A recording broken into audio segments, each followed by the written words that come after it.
Good evening. It is a true privilege to be with you once again, to see your faces, speak with you, share my heart, and then return home. What a lovely evening we are having, with a beautiful, refreshing breeze drifting through the air. All is well.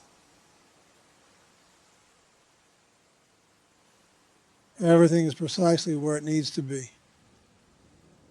There are no errors in this vast cosmic dance.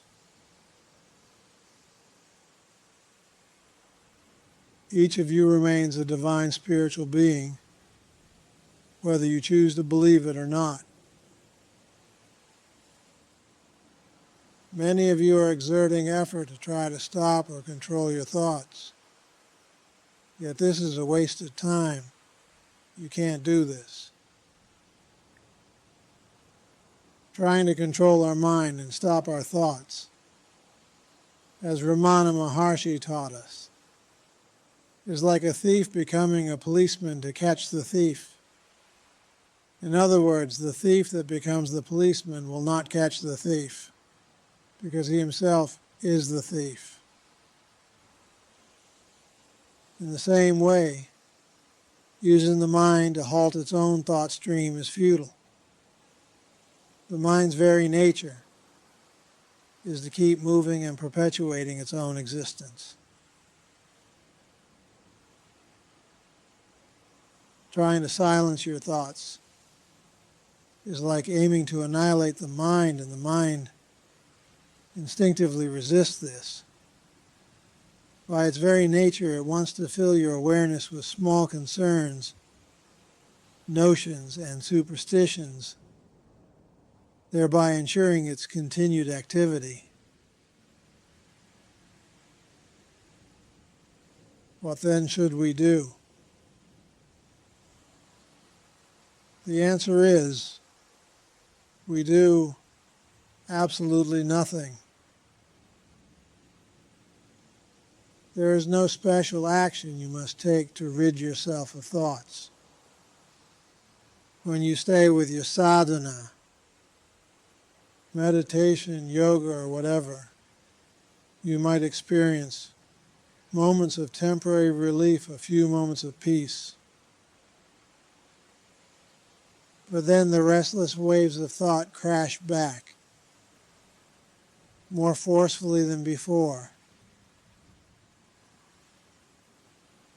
Techniques, while they can help you become more centered for a short while, do not permanently quiet the mind. Instead, genuine cessation of thought occurs when you rest in your true nature. As many spiritual teachings indicate, without the mind becoming still, there can be no true realization, no genuine liberation. Only when the mind is utterly quiet and thoughts subside do you experience the vast freedom that is your birthright. Despite popular phrases like controlling the mind or halting thought, these terms can be misleading. You cannot truly employ the mind to stop the mind. It wants to keep wandering, imagining, and creating.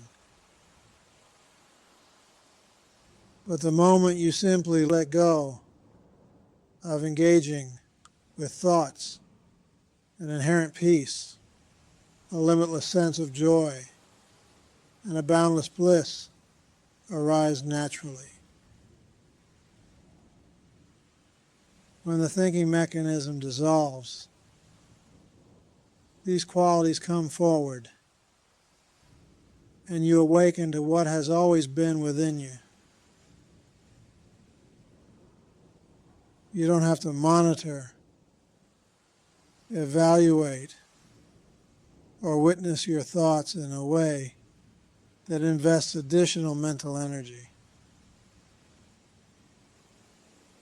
Observing or labeling thoughts might seem like a valid spiritual practice, but too much of that can fortify the mind, giving it more power to persist.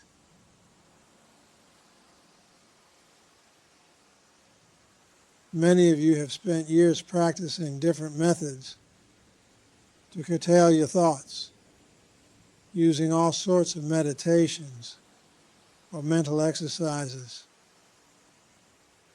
When you look back, you may notice that these attempts just made your mind stronger, not weaker. Trying to impose strategies only fuels the mind and gives it more power. So the highest approach is also the simplest.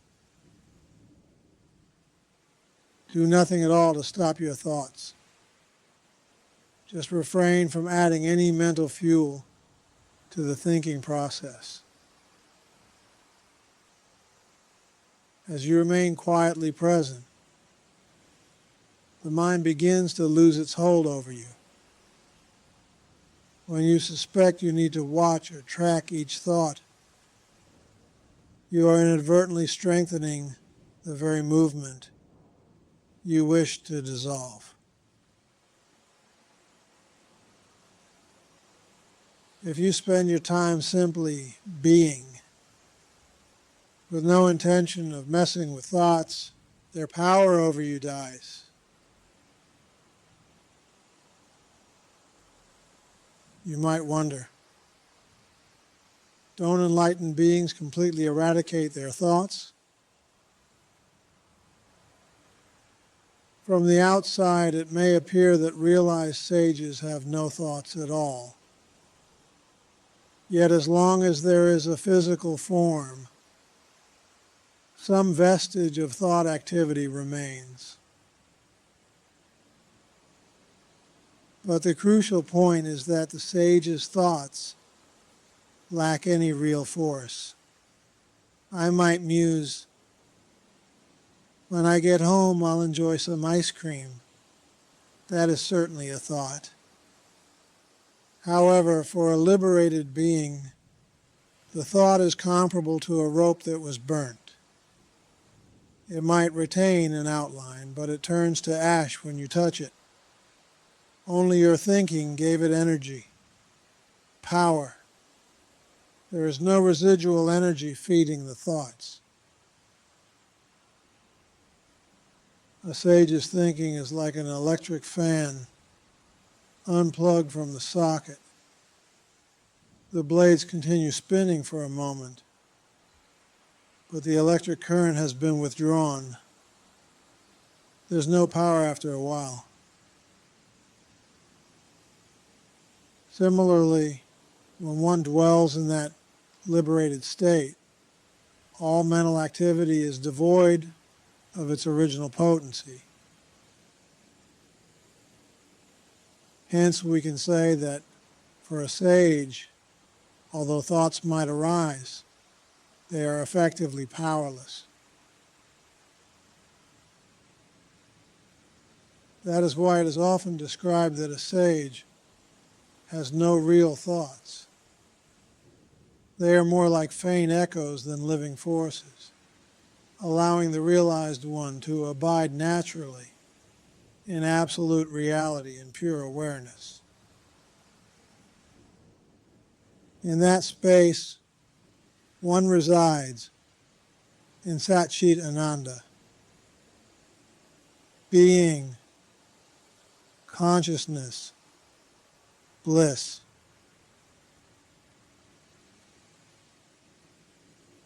So how do you arrive at that state? It's not by battling the mind or chasing thoughts away. Instead, you allow them to arise and fade without paying them any heed, without reacting or responding. Do not give them a story or a conclusion. If you decide you have to forcibly end your thinking, the mind will try to fight back. Instead, gently slow down. Notice the mental activity without involvement, and let it pass on its own.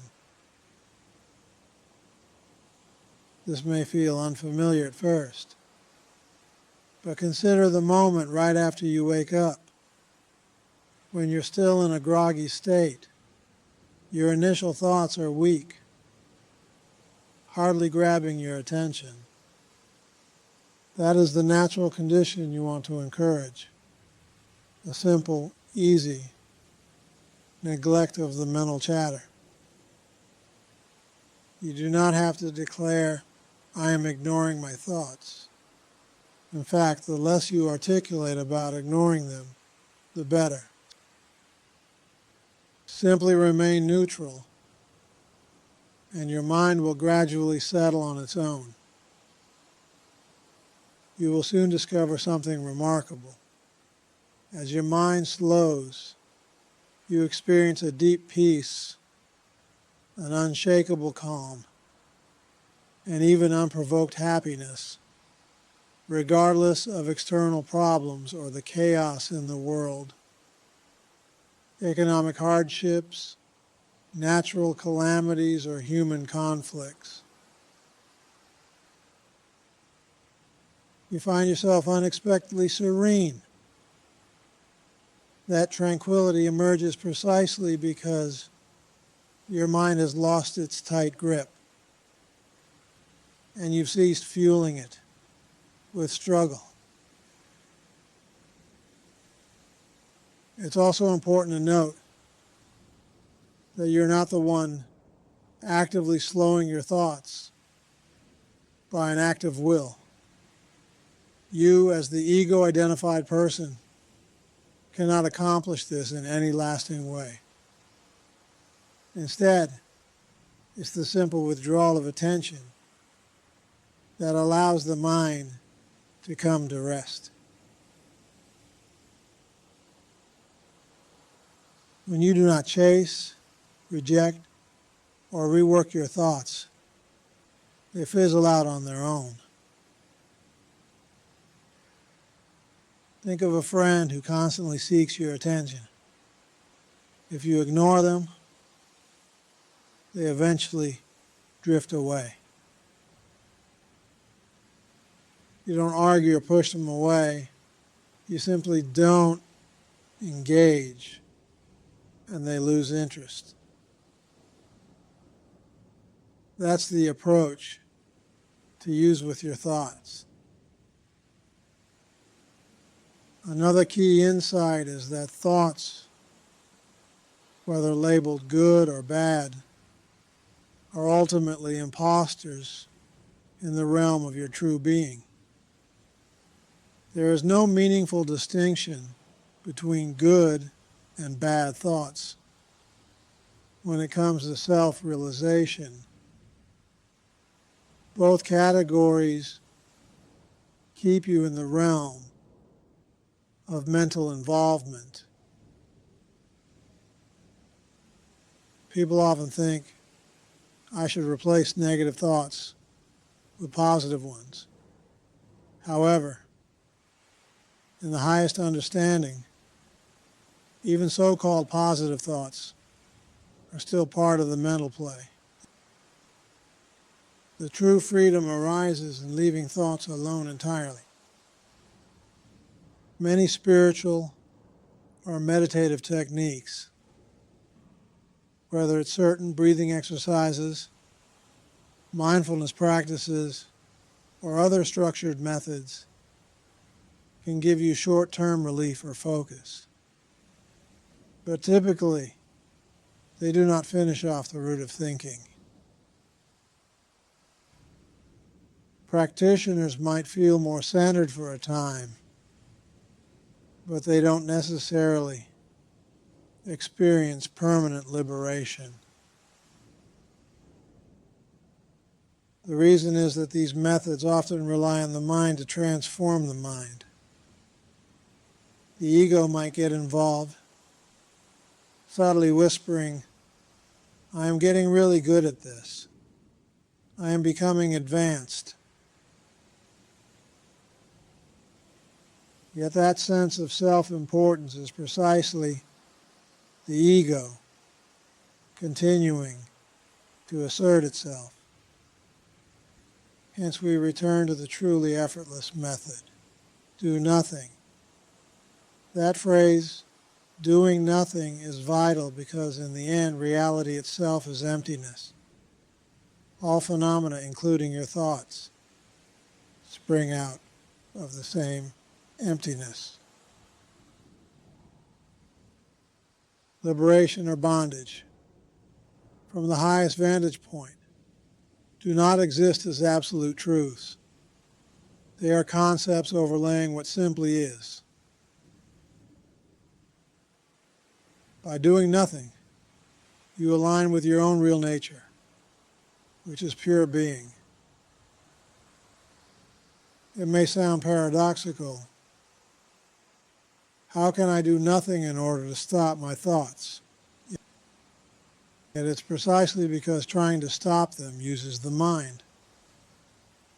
In stillness, in total non-engagement, you discover the space where thoughts cease on their own.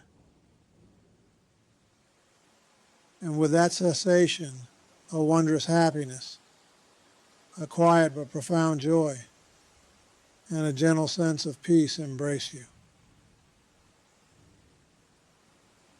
This is the real you, unconditioned, infinite, radiant. Take a moment, even right now, to let thoughts come and go without reacting.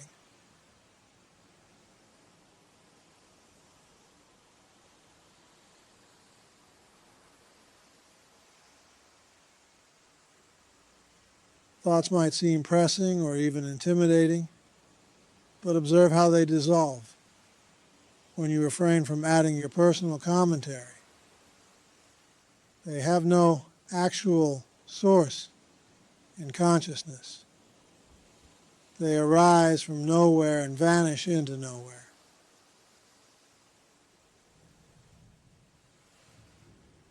Like the illusion of the sky touching the mountaintop, thoughts seem real at a glance, but upon inspection, they are hollow. When you ask, who is thinking? The immediate answer is that it is the ego. And as the thoughts dwindle, the ego diminishes correspondingly. The ego mind thrives on continuous ideation. Cut off its supply and it loses its hold, eventually vanishing. Once the ego fades, there is nobody left to claim ownership of the thinking process. But then, one might ask, how can I live my life without thinking? The beauty is that you continue to function seamlessly, but without the burden of self-centered commentary. It's the same as noticing that a realized sage may still say, I'm going to eat now, yet there's no sticky personal identification behind those words.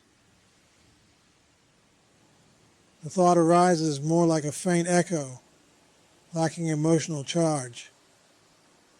It's like the burned rope that looks intact until you touch it, and it crumbles without the power source of personal attachment. The mental processes are entirely superficial and cause no trouble. This might appear contradictory. We say that in a liberated state, there are no real thoughts, yet day-to-day life seems to require some form of thinking. However, in that awakened condition, you naturally behave and respond without clinging to I, me, or mine.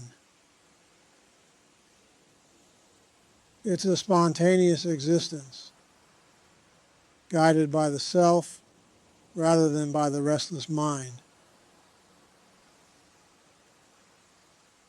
You discern precisely what to do, what to avoid, which words to share, and when silence is most fitting.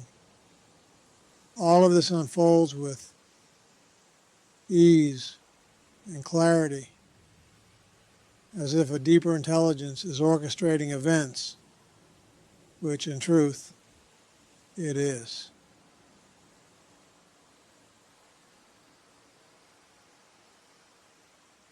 Why do we go to such lengths discussing this?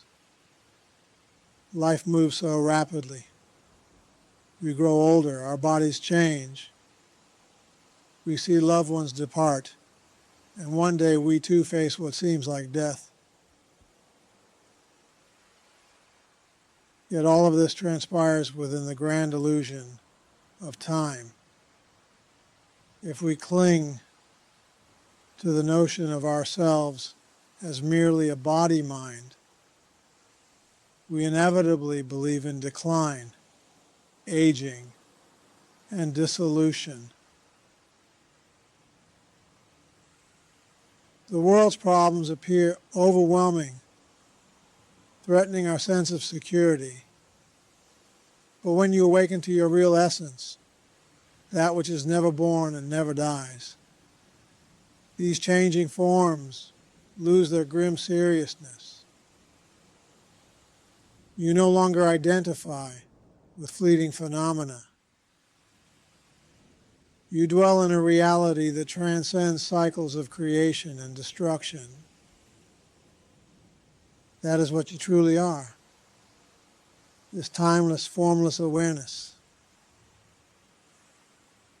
You cannot confine yourself to concepts of good or bad, gender, shape, or personality. All of those are fluctuations in the dream. In your fundamental nature, you are pure consciousness, boundless, radiant, utterly free. Beauty, joy, and harmony flow effortlessly when you rest in your essence. This is your true nature. This is who you are. Recognize it here and now and be free.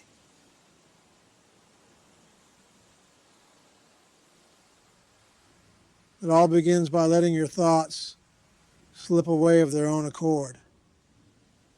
You now have an insight into how to release the thinking process. There is no formidable obstacle you must defeat. You need not fear the events of the world. Those arise in the play of appearances, but they do not define or limit the changeless reality within you. The real source of all creation is none other than the pure consciousness you are. Each time I pause while speaking, you have the opportunity to experience a small taste of that silence, that spaciousness, which is akin to samadhi. In these tiny gaps, notice how serene and open you feel. This simple pause can be an invitation for you to sense your inner vastness. Let yourself be cleansed of old karma, samskaras, past conditioning, and the limiting stories you've carried for so long. Allow everything you think you are, every memory, every worry, every interpretation to flow away from you completely.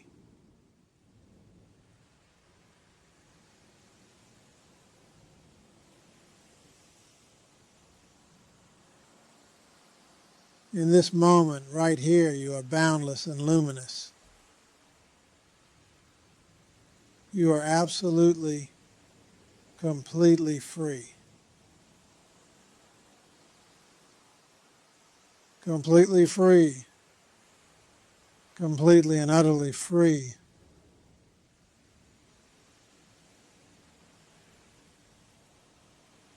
That freedom is not a future event. It is your natural state.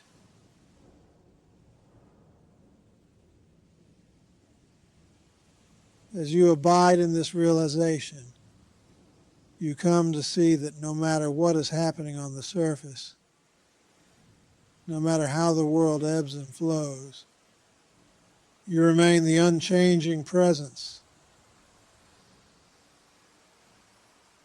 Problems lose their capacity to create anxiety when you are not identified with them.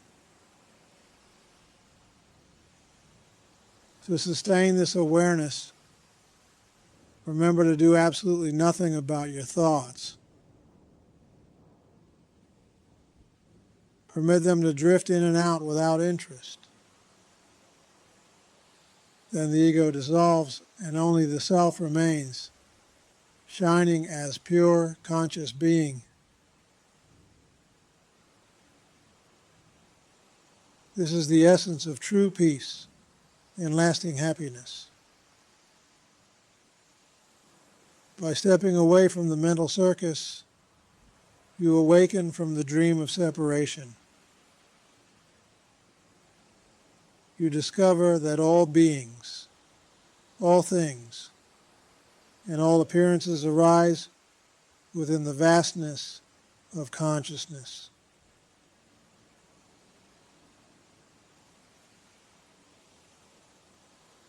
You see your oneness with the entire universe while also honoring the apparent diversity. Compassion, love, and kindness spring forth effortlessly because there is no solid other to fight against. You realize that the same awareness looking out through your eyes animates every living creature. So do not underestimate the power of simply doing nothing to quiet your mind. It may sound too simple or even odd when compared to the countless teachings and techniques that promise quick results. Yet the truth is that real silence comes from disinterest in mental chatter. The mind, when not fed by constant engagement, becomes like a gradually waning fire.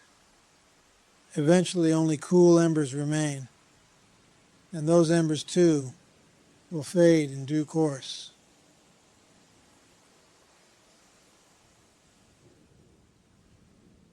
When you trust this process, your life transforms at a fundamental level.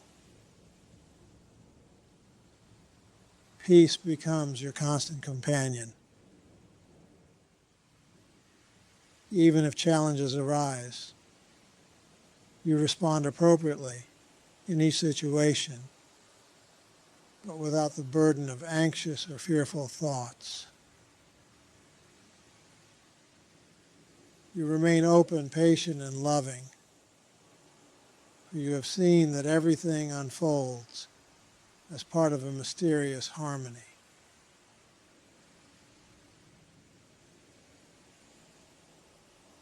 Therefore, my friends, rest in the realization that you do not need to chase liberation. You do not have to reach some unattainable state. You are already the changeless, eternal presence, You are the infinite light behind the temporary drama of thoughts, emotions, and worldly situations. Honor this in yourself, and you will spontaneously honor it in everyone you meet. Speak and act from that quiet depth. Let the unstoppable stillness of your being reveal itself until every moment of your life becomes an expression of the peace, love, and joy that flow from the core of your true identity. May you all recognize your own boundless freedom, shining here and now.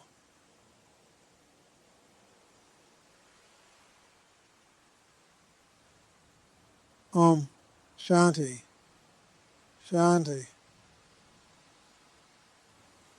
peace.